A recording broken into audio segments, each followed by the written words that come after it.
ರಮಣರ ನೀನು ಇರುವಂತೆ ಇರು ಪುಸ್ತಕ ವಾಚನಕ್ಕೆ ಸ್ವಾಗತ. ನಾವೀಗ ಅಧ್ಯಾಯ 5ರಲ್ಲಿದ್ದೀವಿ. ಆತ್ಮವಿಚಾರ. ನಾನು ಎಂಬ ಆಂತರಿಕ ಸಂವೇದನೆಯ ಮೇಲೆ ಲಕ್ಷ್ಯವಿಡಲು ಮತ್ತು ಅನಿಸಿಕೆಯನ್ನು ಸಾಧ್ಯವಿದ್ದಷ್ಟು ಹೆಚ್ಚು ಕಾಲ ಅನುಭವಿಸಲು ಶ್ರೀರಮಣರು ಆತ್ಮವಿಚಾರದಲ್ಲಿ ತೊಡಗಿರುವ ಹೊಸಬರಿಗೆ ಸಲಹೆ ಮಾಡಿದರು. ಬೇರೆ ವಿಚಾರಗಳಿಂದ ಅವರ ಗಮನವು ಕದಲಿದೆ ಅಥವಾ ಲಕ್ಷ್ಯವು ಬೇರೆಡೆ ಹೋಗಿದೆ ಎಂದು ತಿಳಿದಾಗಲೆಲ್ಲ ಆ ಗಮನ ಪುನಃ ಅಹಂ ವೃತ್ತಿಯ ಅರಿವಿನೆಡೆಗೆ ತಿರುಗಬೇಕೆಂದು ಅವರಿಗೆ ಹೇಳುತ್ತಿದ್ದರು. ಈ ಸಾಧನೆಗೆ ಸಹಾಯವಾಗುವಂಥ ನಾನು ಯಾರು ಅಥವಾ ಈ ನಾನು ಎಲ್ಲಿಂದ ಬರುತ್ತದೆ ಎಂದು ತನ್ನನ್ನು ತಾನು ಪ್ರಶ್ನಿಸಬೇಕೆಂದು ಅವರು ವಿವಿಧ ಉಪಾಯಗಳನ್ನು ಸೂಚಿಸಿದರು. ಆದರೆ ಮನಸ್ಸು ಮತ್ತು ದೇಹ ಇವುಗಳ ಸಮಸ್ತ ವ್ಯವಹಾರಗಳಿಗೆ ತಾನು ಹೊಣೆಗಾರನೆಂದು ಭಾವಿಸುವ ನಾನು ಎಂಬುದನ್ನು ನಿರಂತರ ಲಕ್ಷಿಸುವುದು ಸಾಧಕನ ಅಂತಿಮ ಗುರಿಯಾಗಿದೆ. ಸಾಧಕನ ಮೊದಲ ಹಂತಗಳಲ್ಲಿ ನಾನು ಎಂಬ ಭಾವಕ್ಕೆ ಗಮನ ಕೊಡುವುದು ಮಾನಸಿಕ ಕ್ರಿಯೆಯಾಗಿದ್ದು ಸಂವೇದನೆಯ ರೂಪ ತೆಗೆದುಕೊಳ್ಳುವುದು. ಸಾಧನವು ಬೆಳೆದಂತೆ ನಾನು ಎಂಬ ಮನೋಭಾವವು ಅಧಿಷ್ಠಾನವಾಗಿರುವ ನಿಜವಾದ ನಾನು ಎಂಬ ಅನುಭವಕ್ಕೆ ದಾರಿ ಮಾಡಿಕೊಡುವುದು ಮತ್ತು ಈ ಹಂತದಲ್ಲಿ ಕಲ್ಪನೆ ಹಾಗೂ ವಸ್ತುಗಳೊಡನಿರುವ ಸಂಬಂಧ ಮತ್ತು ತಾದಾತ್ಮ್ಯವನ್ನು ಅಹಂ ವೃತ್ತಿಯು ಕಳೆದುಕೊಂಡಾಗ ಪೂರ್ಣವಾಗಿ ಅದು ನಾಶವಾಗುವುದು. ಉಳಿದದ್ದೇ ನಿಜ ನಾನಾಗಿರುವ ಅನುಭವವು. ಅಲ್ಲಿ ವೈಯಕ್ತಿಕ ಪ್ರಜ್ಞೆಯು ಅಂದರೆ ಹುಸಿಯಾದ ನಾನು ಕಾರ್ಯಗೈಯುವುದನ್ನು ನಿಲ್ಲಿಸುವುದು. ಮೊದಲಿಗೆ ಈ ಅನುಭವವು ತಾತ್ಪೂರ್ತಿಕ ಇರುವುದು, ಆದರೆ ಪುನಃ ಅಭ್ಯಾಸ ಮಾಡುವುದರಿಂದ ಈ ಸ್ಥಿತಿಯನ್ನು ಪಡೆಯಲು ಮತ್ತು ಕಾಯ್ದುಕೊಳ್ಳಲು ಸುಲಭವಾಗುವುದು. ಆತ್ಮವಿಚಾರವು ಈ ಹಂತವನ್ನು ತಲುಪಿದಾಗ ತನ್ನ ಇರುವಿಕೆಯ ಪ್ರಜ್ಞೆಯು ಸಹಜವಾಗುವುದು. ಅಲ್ಲಿ ವೈಯಕ್ತಿಕ ಪ್ರಯತ್ನವೂ ಇರದು, ಯಾಕೆಂದರೆ ಪ್ರಯತ್ನ ಮಾಡುವ ನಾನು ಎಂಬುದು ತಾತ್ಕಾಲಿಕವಾಗಿ ಇಲ್ಲವಾಗುವುದು. ಅದು ಶಾಶ್ವತ ಆತ್ಮ ಸಾಕ್ಷಾತ್ಕಾರವಲ್ಲ, ಏಕೆಂದರೆ ಅಹಂಭಾವವು ಮೇಲಿಂದ ಮೇಲೆ ಕಾಣಿಸಿಕೊಳ್ಳುವುದು. ಆದರೂ ಅದು ಅತ್ಯಂತ ಉಚ್ಚಮಟ್ಟದ ಸಾಧನವು. ಇರುವಿನ ಅರಿವಿನ ಸಾಕ್ಷಾತ್ಕಾರವು ಅಹಂಕಾರವನ್ನು ಎಚ್ಚರಿಸುವ ವಾಸನೆಗಳ ಶಕ್ತಿಯನ್ನು ಈ ಸಹಜ ಸ್ಥಿತಿಯು ನಾಶ ಮಾಡುವುದು. ಅಕಸ್ಮಾತ್ ಉಳಿದುಕೊಂಡಿರುವ ಅಹಂ ವೃತ್ತಿಯು ಮತ್ತೊಮ್ಮೆ ಏಳದಂತೆ ಈ ಆತ್ಮಶಕ್ತಿಯು ಸಂಪೂರ್ಣವಾಗಿ ನಾಶ ಮಾಡುವುದು. ಇದೇ ಚರಮ ಹಾಗೂ ವಿಪರ್ಯಯಗೊಳ್ಳದ ಆತ್ಮ ಸಾಕ್ಷಾತ್ಕಾರದ ಸ್ಥಿತಿಯು. ಆತ್ಮನನ್ನು ಲಕ್ಷಿಸುವ ಅಥವಾ ಅಹಂಭಾವವನ್ನು ಅರಿಯುವ ಈ ಅಭ್ಯಾಸವು ಒಂದು ಕಲೆಯಾಗಿದೆ. ಇದು ಮನಸ್ಸನ್ನು ನಿಗ್ರಹಿಸುವ ಇತರ ಎಲ್ಲ ರೂಢಿಗತ ಪದ್ಧತಿಗಳನ್ನು ಮೀರಿದೆ. ಇದು ಏಕಾಗ್ರತೆಯ ಅನುಷ್ಠಾನವೂ ಅಲ್ಲ ಅಥವಾ ವಿಚಾರಗಳನ್ನು ತುಳಿಯುವ ಸಾಧನವೂ ಅಲ್ಲ. ಈ ಪದ್ಧತಿಯು ಮನಸ್ಸಿನ ಉಗಮ ಅಂದರೆ ಹೃದಯದ ಅರಿವನ್ನು ಮಾತ್ರ ಆಹ್ವಾನಿಸುವುದು.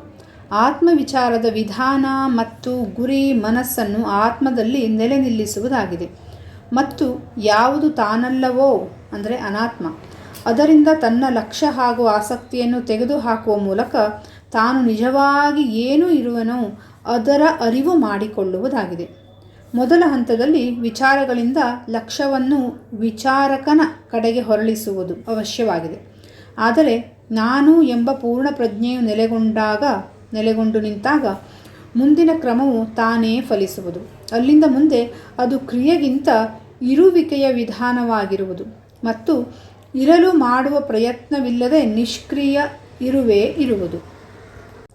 ಇಲ್ಲಿ ಏನು ಹೇಳ್ತಿದ್ದಾರೆ ಅಂತ ನೋಡೋದಿದ್ರೆ, ಈ ನಾನು ಅನ್ನೋದು ಎಲ್ಲಿಂದ ಬರುತ್ತೆ ಅಂತ ನಾವು ಶೋಧಿಸೋ ಕೂತ್ಕೊಂಡ್ರೆ, ಆ ಸಾಧನೆಯಲ್ಲಿ ನಾವು ಕೂತ್ಕೊಂಡಾಗ ಮೊದಲಿಗೆ ನಮ್ಮ ವೈಯಕ್ತಿಕ ನಾನು, ಹೀಗೆ ನಮ್ಗೆ ನಾನು ಅಂತ ಅನಿಸ್ತಿರುತ್ತಲ್ಲ, ಇದೇ ಕಾಣಿಸ್ತಾ ಇರುತ್ತೆ ನಮಗೆ.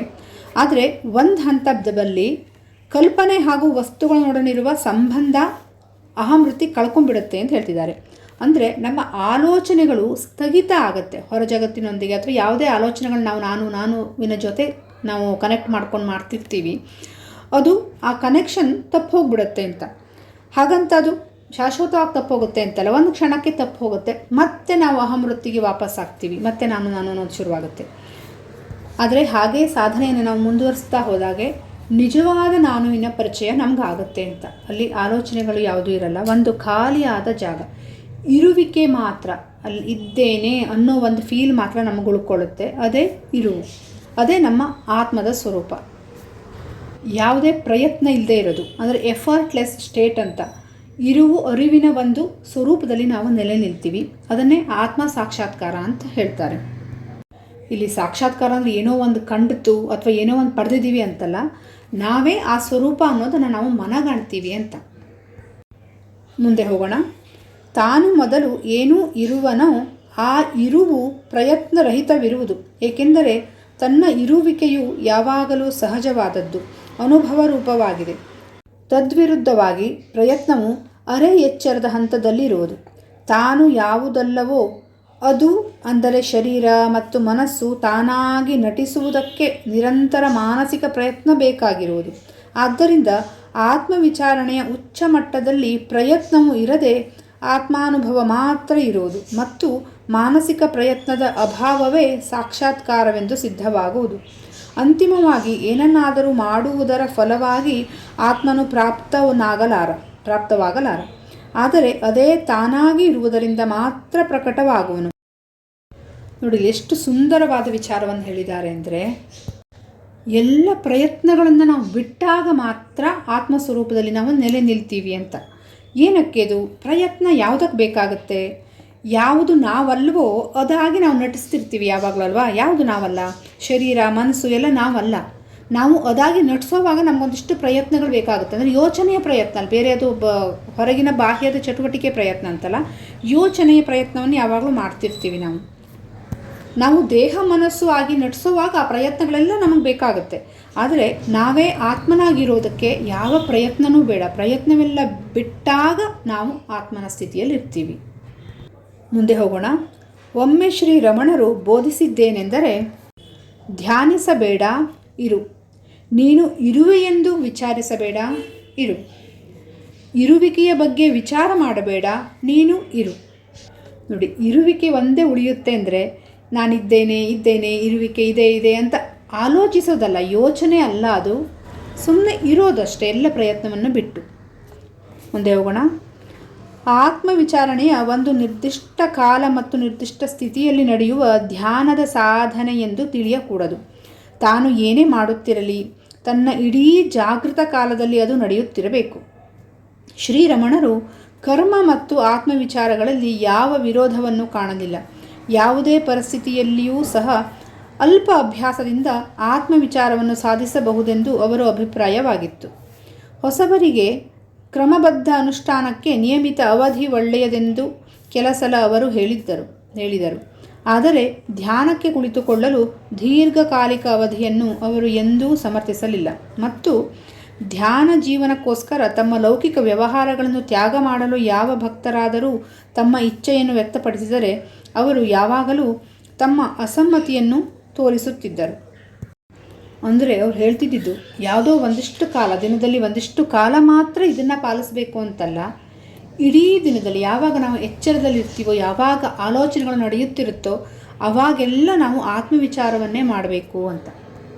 ಅಂದರೆ ನಮ್ಮ ಕೆಲಸವನ್ನೆಲ್ಲ ಬಿಟ್ಟು ಮಾಡಬೇಕು ಅಂತಲ್ಲ. ಈಗ ಆಫೀಸ್ ವರ್ಕ್ ಏನೋ ಕೆಲಸಗಳಿರುತ್ತೆ, ಆ ಕೆಲಸವು ಮುಗಿದಾದ ಮೇಲೆ ಅಥವಾ ಎಲ್ಲಿ ಬಿಡುವಿನ ವೇಳೆ ಸಿಗುತ್ತಲ್ಲ, ಯಾವ್ಯಾವ ನಮಗೆ ಬೇರೆ ಆಲೋಚನೆಗಳಿಗೆ ಟೈಮ್ ಸಿಗುತ್ತೋ ಆಗೆಲ್ಲ ನಾವು ಆತ್ಮವಿಚಾರವನ್ನೇ ಮಾಡಬೇಕು, ನಾನು ಯಾರು ಅನ್ನೋದನ್ನೇ ಶೋಧಿಸಬೇಕು ಅಂತ. ಮುಂದೆ ಈಗ ಪ್ರಶ್ನೆಗಳು ಶುರುವಾಗುತ್ತೆ. ಮೊದಲನೇ ಪ್ರಶ್ನೆ, ಆತ್ಮಾನ್ವೇಷಣೆಯ ಮೂಲಕ ತಾನು ಆತ್ಮನನ್ನು ಸಾಕ್ಷಾತ್ಕರಿಸಿಕೊಳ್ಳಬಲ್ಲನೆಂದು ನೀವು ಹೇಳುವಿರಿ. ಈ ಅನ್ವೇಷಣೆಯ ಲಕ್ಷಣವೇನು? ಉತ್ತರ, ನೀವು ಮನಸ್ಸೇ ಇರುವಿರೆಂದು ಅಥವಾ ಮನಸ್ಸೇ ನಾನೆಂದು ಭಾವಿಸುವಿರಿ. ಮನಸ್ಸು ಬೇರೆಯಾಗಿರದೆ ಕಲ್ಪನೆಗಳು ಮಾತ್ರ. ಈಗ ಪ್ರತಿಯೊಂದು ನಿರ್ದಿಷ್ಟ ಕಲ್ಪನೆಯ ಹಿಂದೆ ಒಂದು ಸಾಮಾನ್ಯ ಕಲ್ಪನೆ ಇದೆ, ಅದೇ ನಾನು ಆಗಿರುವುದು. ಈ ನಾನು ಎಂಬುದನ್ನು ಮೊದಲ ಕಲ್ಪನೆ ಎಂದು ಕರೆಯೋಣ. ಇದನ್ನು ನಿಮ್ಮಲ್ಲಿ ಸ್ಥಿರವಾಗಿರಿಸಿಕೊಳ್ಳಿರಿ. ಅದು ಏನಿರುವುದೆಂಬುದನ್ನು ಅದಕ್ಕೆ ಪ್ರಶ್ನಿಸಿರಿ. ಈ ಪ್ರಶ್ನೆಯ ಮೇಲೆ ನಿಮ್ಮ ಬಿಗಿ ಹಿಡಿತವಿರಲಿ. ಆ ಕಾಲಕ್ಕೆ ನೀವು ಬೇರೆ ಕಲ್ಪನೆಗಳನ್ನು ಮಾಡಬೇಡಿ. ನಿಮ್ಮ ಮನಸ್ಸು ನಿರ್ವಿಕಲ್ಪವಾದಾಗ ಸತ್ಯಾನ್ವೇಷಣೆ ಫಲಿಸುವುದು. ಇಲ್ಲಿ ಕಲ್ಪನೆಗಳು ಅಂದರೆ ಆಲೋಚನೆಗಳು ಅಂತ ತಗೊಳ್ಳೋಣ. ಯಾವಾಗಲೂ ಆಲೋಚನೆಗಳು ನಡೀತಾ ಇರುತ್ತಲ್ಲ, ಅಲ್ಲಿ ಒಂದು ಸಾಮಾನ್ಯ ಅಂಶ ಅಂದರೆ ಇಂಪಾರ್ಟೆಂಟ್ ಇರೋದು ನಾನು ಅನ್ನೋದು ಇದ್ದೇ ಇರುತ್ತೆ. ಆಲೋಚನೆಗಳ ಜೊತೆ ನಾನು ಅಲ್ಲಿ ಹೋದೆ, ಇಲ್ಲಿ ಹೋದೆ, ನಾನು ಹಂಗೆ ಮಾಡಬೇಕು, ನನಗೆ ಹಿಂಗಾಯಿತು, ಈ ರೀತಿ ಯೋಚನೆಗಳು ಬಂದಾಗ ಅಲ್ಲಿ ನಾನು ಅನ್ನೋದಿದೆಯಲ್ಲ, ಅದನ್ನೇ ಸ್ಥಿರವಾಗಿ ಹಿಡ್ಕೊಳ್ಳಿ ಅಂತ ಹೇಳ್ತಿದ್ದಾರೆ. ಹಾಗೆ ಹಿಡ್ಕೊಂಡಾಗ ಮನಸ್ಸು ಆಲೋಚನಾ ರಹಿತವಾಗುತ್ತೆ ಅಂತ ಹೇಳ್ತಿದ್ದಾರೆ. ಮುಂದಿನ ಪ್ರಶ್ನೆಗೆ ಹೋಗೋಣ. ನಾನು ಇದಕ್ಕಾಗಿ ಅಹಂ ಕಲ್ಪನೆಗೆ ಅಂಟಿಕೊಂಡಾಗ ಬೇರೆ ಕಲ್ಪನೆಗಳೂ ಬಂದು ಹೋಗುವವು. ಆದರೆ ನಾನು ಯಾರು ಎಂಬುದನ್ನು ನನಗೆ ನಾನೇ ಕೇಳಿಕೊಳ್ಳುವೆ. ಯಾವ ಉತ್ತರವೂ ಬರುವುದಿಲ್ಲ. ಈ ಸ್ಥಿತಿಯಲ್ಲಿ ಇರುವುದೇ ಅನುಷ್ಠಾನವಲ್ಲವೇ? ಇದು ಸರಿತಾನೇ? ಉತ್ತರ: ಆಗಾಗ ಜನರು ಇದೇ ತಪ್ಪನ್ನು ಮಾಡುತ್ತಿರುವುದು. ನೀವು ಆತ್ಮನಿಗಾಗಿ ತೀವ್ರವಾದ ಶೋಧನೆ ಮಾಡಿದಾಗ ಏನು ಸಂಭವಿಸುವುದೆಂದರೆ ಅಹಂ ಕಲ್ಪನೆ ಮಾಯವಾಗುವುದು, ಮತ್ತೆ ಬೇರೇನೋ ಒಂದು ಆಳದಿಂದ ನಿಮ್ಮನ್ನು ಹಿಡಿದುಕೊಳ್ಳುವುದು. ಯಾವುದು ಶೋಧನೆಯನ್ನು ಪ್ರಾರಂಭಿಸುವುದೋ ಆ ನಾನು ಇದಲ್ಲ. ಇಲ್ಲೇನು ಹೇಳ್ತಿದ್ದಾರೆ ಅಂದರೆ, ಯಾವುದು ಶೋಧನೆಗೆ ತೊಡಗಿದೆ ಆ ನಾನು ಅನ್ನೋದು ಆ್ಯಕ್ಚುಲಿ ಅಹಮ್ಮಯದು. ಅದು ಅಡಗಿದಾಗ, ಮಾಯವಾದಾಗ ಇನ್ನೊಂದು ನಾನು ಅನ್ನೋದು ಬರುತ್ತೆ. ಕೇವಲ ಇರುವಿಕೆಯನ್ನು ಮಾತ್ರ ಅರಿಯೋ ಒಂದು ನಾನು ಅನ್ನೋದು ಒಳಗಿಂದ ಬರುತ್ತೆ. ಅದೇ ನಮ್ಮ ಸ್ವಸ್ವರೂಪ ಅಂತ ಹೇಳ್ತಿದ್ದಾರೆ. ಮುಂದಿನ ಪ್ರಶ್ನೆಗೆ ಹೋಗೋಣ. ಆ ಬೇರೆ ಏನೋ ಇರುವುದು ಅಂದರೆ ಯಾವುದು? ಉತ್ತರ: ಅದೇ ನಿಜವಾದ ಆತ್ಮವು. ನಾನುವಿನ ಗರ್ಭಿತಾರ್ಥವೂ ಅದೇ ಆಗಿರುವುದು. ಅದು ಅಹಂಕಾರ ಅಲ್ಲ, ಆದರೆ ಸ್ವತಃ ಪರಮಪುರುಷನೇ ಇರುವುದು. ಮುಂದಿನ ಪ್ರಶ್ನೆ: ಆದರೆ ತಾನು ಶೋಧವನ್ನು ಪ್ರಾರಂಭಿಸಿದಾಗ ಬೇರೆ ಕಲ್ಪನೆಗಳನ್ನು ಅಲ್ಲಗಳೆಯಬೇಕೆಂದು ನೀವು ಪದೇ ಪದೇ ಹೇಳುವಿರಿ. ಆದರೆ ಅವು ಕೊನೆ ಇಲ್ಲದ ಕಲ್ಪನೆಗಳಾಗಿವೆ. ಒಂದು ಕಲ್ಪನೆಯನ್ನು ತ್ಯಜಿಸಿದರೆ ಮತ್ತೊಂದು ಹೇಳುವುದು, ಇವಕ್ಕೆ ಕೊನೆಯೇ ಇಲ್ಲವೆಂದು ತೋರುವುದು. ಉತ್ತರ: ನೀವು ಕಲ್ಪನೆಗಳನ್ನು ತ್ಯಜಿಸುತ್ತಾ ಹೋಗಬೇಕೆಂದು ನಾನು ಹೇಳುವುದಿಲ್ಲ. ನೀವು ನಿಮಗೆ ಅಂದರೆ ಅಹಂ ಕಲ್ಪನೆಗೆ ಅಂಟಿಕೊಳ್ಳಿರಿ. ಯಾವಾಗ ನಿಮ್ಮ ಆಸಕ್ತಿಯು ನಿಮ್ಮನ್ನು ಆ ಒಂದೇ ಕಲ್ಪನೆಯಲ್ಲಿ ಸ್ಥಿರವಾಗಿ ಇಡುವುದೋ ಆಗ ಬೇರೆ ಕಲ್ಪನೆಗಳು ತಮಗೆ ತಾವೇ ಇಲ್ಲವಾಗುವು. ಪ್ರಶ್ನೆ: ಆದ್ದರಿಂದ ಕಲ್ಪನೆಗಳನ್ನು ಬಿಡುವುದು ಅವಶ್ಯವಿಲ್ಲವೇ? ಉತ್ತರ: ಇಲ್ಲ. ಒಮ್ಮೊಮ್ಮೆ ಅದು ಕೆಲವರಿಗೆ ಅವಶ್ಯವಾಗಬಹುದು. ಪ್ರತಿಯೊಂದು ಕಲ್ಪನೆಯನ್ನು ಏಳುತ್ತಿದ್ದಂತೆ ತ್ಯಜಿಸುತ್ತಾ ಹೋದರೆ ಅದಕ್ಕೆ ಕೊನೆಯಿಲ್ಲದಾಗುವುದೆಂದು ನೀವು ಊಹಿಸುವಿರಿ. ಅದು ನಿಜವಲ್ಲ. ಅದಕ್ಕೆ ಕೊನೆಯಿದೆ. ನೀವು ಜಾಗೃತವಿದ್ದು ಪ್ರತಿಯೊಂದು ಕಲ್ಪನೆಯನ್ನು ಅದು ಎದ್ದಾಗಲೇ ತ್ಯಜಿಸಲು ನಿಷ್ಠುರ ಪ್ರಯತ್ನ ಮಾಡಿದರೆ ನೀವು ನಿಮ್ಮ ಆಂತರಿಕ ಆತ್ಮನಲ್ಲಿ ಹೆಚ್ಚು ಆಳಕ್ಕೆ ಹೋಗುವಿರೆಂದು ಆಗಲೇ ನೀವು ಕಂಡುಕೊಳ್ಳುವಿರಿ. ಆ ಹಂತದಲ್ಲಿ ಕಲ್ಪನೆಗಳನ್ನು ತ್ಯಜಿಸಲು ಪ್ರಯಾಸ ಪಡುವುದು ಅವಶ್ಯವಿರುವುದಿಲ್ಲ. ಪ್ರಶ್ನೆ: ಆಗ ಪ್ರಯಾಸ ಅಥವಾ ದಣಿವು ಇಲ್ಲದಿರುವುದು ಸಾಧ್ಯವಾಗಬಲ್ಲದೆ? ಉತ್ತರ: ಅಷ್ಟೇ ಅಲ್ಲ, ನಿರ್ದಿಷ್ಟ ಮಟ್ಟದ ಆಚೆಗೆ ಪ್ರಯತ್ನ ಮಾಡುವುದು ನಿಮಗೆ ಅಸಾಧ್ಯವಾಗುವುದು. ಪ್ರಶ್ನೆ: ಇನ್ನೂ ಹೆಚ್ಚು ಸ್ಪಷ್ಟವಾಗಿ ತಿಳಿಸಿಕೊಡಬೇಕೆಂದು ನಾನು ಬಯಸುವೆನು. ಎಳ್ಳಷ್ಟು ಪ್ರಯತ್ನ ಮಾಡದೆಯೇ ಇರುವುದಕ್ಕೆ ನಾನು ಪ್ರಯತ್ನಿಸಬೇಕೇ? ಉತ್ತರ: ಈ ಹಂತದಲ್ಲಿ ಯಾವ ಪ್ರಯತ್ನವಿಲ್ಲದೇ ಇರಲು ಸಾಧ್ಯವಿಲ್ಲ. ನೀವು ಹೆಚ್ಚು ಆಳಕ್ಕೆ ಹೋದಾಗ ನಿಮಗೆ ಪ್ರಯಾಸ ಪಡುವುದು ಅಸಾಧ್ಯವಾಗುವುದು. ಅಹಂ ವೃತ್ತಿಯ ಮೂಲದ ವಿಚಾರಣೆಯ ಮೂಲಕ ನಿಮ್ಮ ಮನಸ್ಸು ಅಂತರ್ಮುಖವಾದರೆ ವಾಸನೆಗಳೆಲ್ಲ ನಾಶವಾಗುವವು. ಆತ್ಮದ ಪ್ರಕಾಶವು ವಾಸನೆಗಳ ಮೇಲೆ ಬಿದ್ದು ನಾವು ಮನಸ್ಸೆಂದು ಕರೆಯುವ ಪ್ರತಿಬಿಂಬವು ಪ್ರತೀತಿಯಾಗುವುದು. ಹೀಗೆ ವಾಸನೆಗಳು ನಾಶವಾದಾಗ ಮನಸ್ಸು ಸಹ ಅಸತ್ಯ ವಸ್ತುವಾದ ಹೃದಯದ ಪ್ರಕಾಶದಲ್ಲಿ ಲೀನಗೊಂಡು ಇಲ್ಲದಾಗುವುದು. ಮುಮುಕ್ಷುವು ತಿಳಿಯಬೇಕಾದ ಎಲ್ಲದರ ಸಾರವೇ ಇದಾಗಿದೆ. ಪ್ರಾಮಾಣಿಕವಾಗಿ ಅವನು ಏಕಾಗ್ರತೆಯಿಂದ ಅಹಂ ಮೃತ್ಯು ಮುಳುಗುವ ಸ್ಥಾನದ ವಿಚಾರವನ್ನೇ ಮಾಡಬೇಕು. ಇಲ್ಲಿ ಹೇಳಿದಂತೆ ಕಲ್ಪನೆಗಳು ಹೇಳ್ತಿದ್ದಂತೆ, ಕಲ್ಪನೆ ಅಂದ್ರೇನು? ಆಲೋಚನೆಗಳು ಏನು ನಮಗೆ ಬರ್ತಾ ಇರುತ್ತೆ, ಬರ್ತಿದ್ದಂಗೆ ಅದನ್ನು ನಾವು ತುಂಡರಿಸಬೇಕು ಅಂತ ಹೇಳ್ತಿದ್ದಾರೆ. ಹಾಗೆ ಇನ್ನೊಂದು ಆಲೋಚನೆ ಬರ್ತಾ ಇರುತ್ತೆ, ಹೀಗೆ ಅದನ್ನು ತುಂಡರಿಸಬೇಕು. ಈ ಥರ ತುಂಬ ಹೊತ್ತು ನಮಗೆ ಆಲೋಚನೆ ಮಾಡೋಕೆ ಆಗಲ್ಲ ಅಂತ ಹೇಳ್ತಿದ್ದಾರೆ. ಮನಸ್ಸು ಅಂತರ್ಮುಖವಾದಾಗ ವಾಸನೆಗಳು ನಾಶವಾಗುತ್ತೆ ಅಂತ ಹೇಳ್ತಿದ್ದಾರೆ. ವಾಸನೆಗಳು ಅಂದರೆ ಇಲ್ಲಿ ಭಾವನೆಗಳನ್ನು ತಗೋಬೋದು. ನಾವೀಗ ಏನೇ ಆಲೋಚನೆ ಮಾಡಿದ್ರೂ ಕೂಡ ಅದು ನಾನು ಅನ್ನೋದಕ್ಕೆ ಕನೆಕ್ಟ್ ಆಗಿರುತ್ತೆ. ನಾನು ಅಲ್ಲಿ ಹೋದೆ, ನಾನು ಹಾಗೆ ಮಾಡಬೇಕಿತ್ತು, ಮಾಡಬಾರ್ದಿತ್ತು, ಅಯ್ಯೋ ನನ್ನ ಜೀವನದಲ್ಲಿ ಹಿಂಗಾಗೋಯ್ತು, ಆ ನಾನಿಗೆ ಕನೆಕ್ಟ್ ಆಗಿರುತ್ತೆ.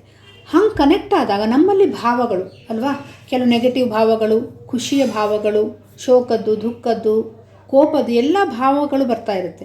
ಇಲ್ಲಿ ವಾಸನೆಗಳು ನಾಶವಾಯಿತು ಅಂದಾಗ ಆ ಭಾವನೆಗಳು ತಮ್ಮ ಉದ್ವೇಗವನ್ನು ಕಳ್ಕೊಂಡು ಶಾಂತವಾಗುತ್ತೆ. ಆ ಶಾಂತವಾಗಿರೋ ಮನಸ್ಸು ಆತ್ಮನ ಪ್ರಕಾಶದಲ್ಲಿ ಲೀನವಾಗುತ್ತೆ ಅಂತ ಹೇಳ್ತಿದ್ದಾರೆ.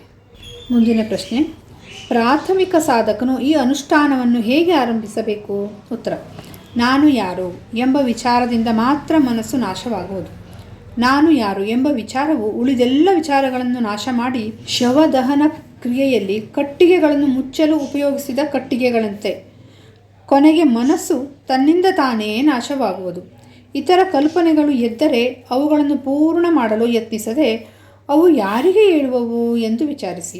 ಅಸಂಖ್ಯ ಕಲ್ಪನೆಗಳು ಎದ್ದಾಗ್ಯೂ ಅದೇನು ಮಹತ್ವದ್ದಲ್ಲ.